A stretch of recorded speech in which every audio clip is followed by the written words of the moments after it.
Well, another hot topic tonight surrounded the city's science center, and city council just gave it a lifeline.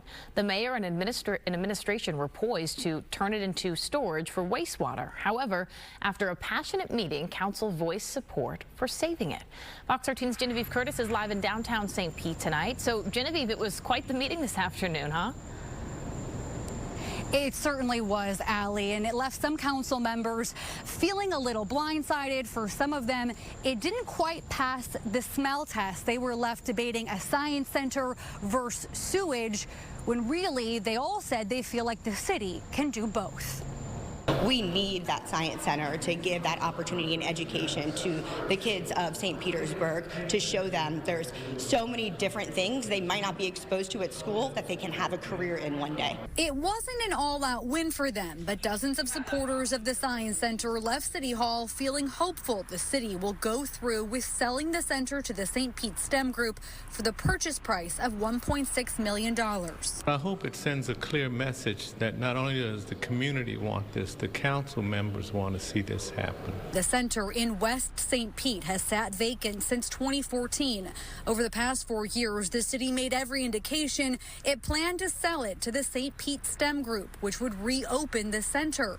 The group says it's secured $16 million in pledged support, and Senator Darrell Roussan secured state funding. It's not easy to secure appropriations from Tallahassee, but yeah, we got close to $7 million of state funds to go to this project, and it would be a shame for it to revert. At issue, the city says a feasibility study shows the science center site ranked among the best options to expand its wastewater treatment facilities, which are right next door.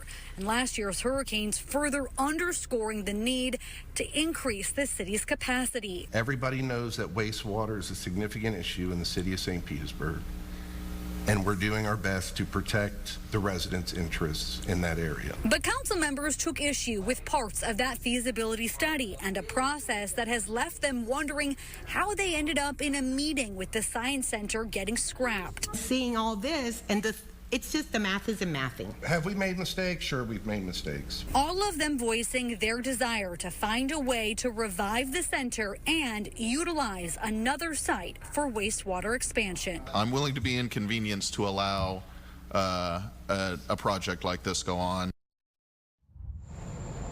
And we also got a statement from Mayor Ken Welch tonight. It says in part that council's rationale for moving forward on the Science Center agreement as a higher priority than maxing out the wastewater capacity is clear, and he says he will give it full consideration. Again, council has kicked that football back to the mayor's office, asking him to reconsider their plans. They're asking that they bring this back to the meeting next week on October 2nd.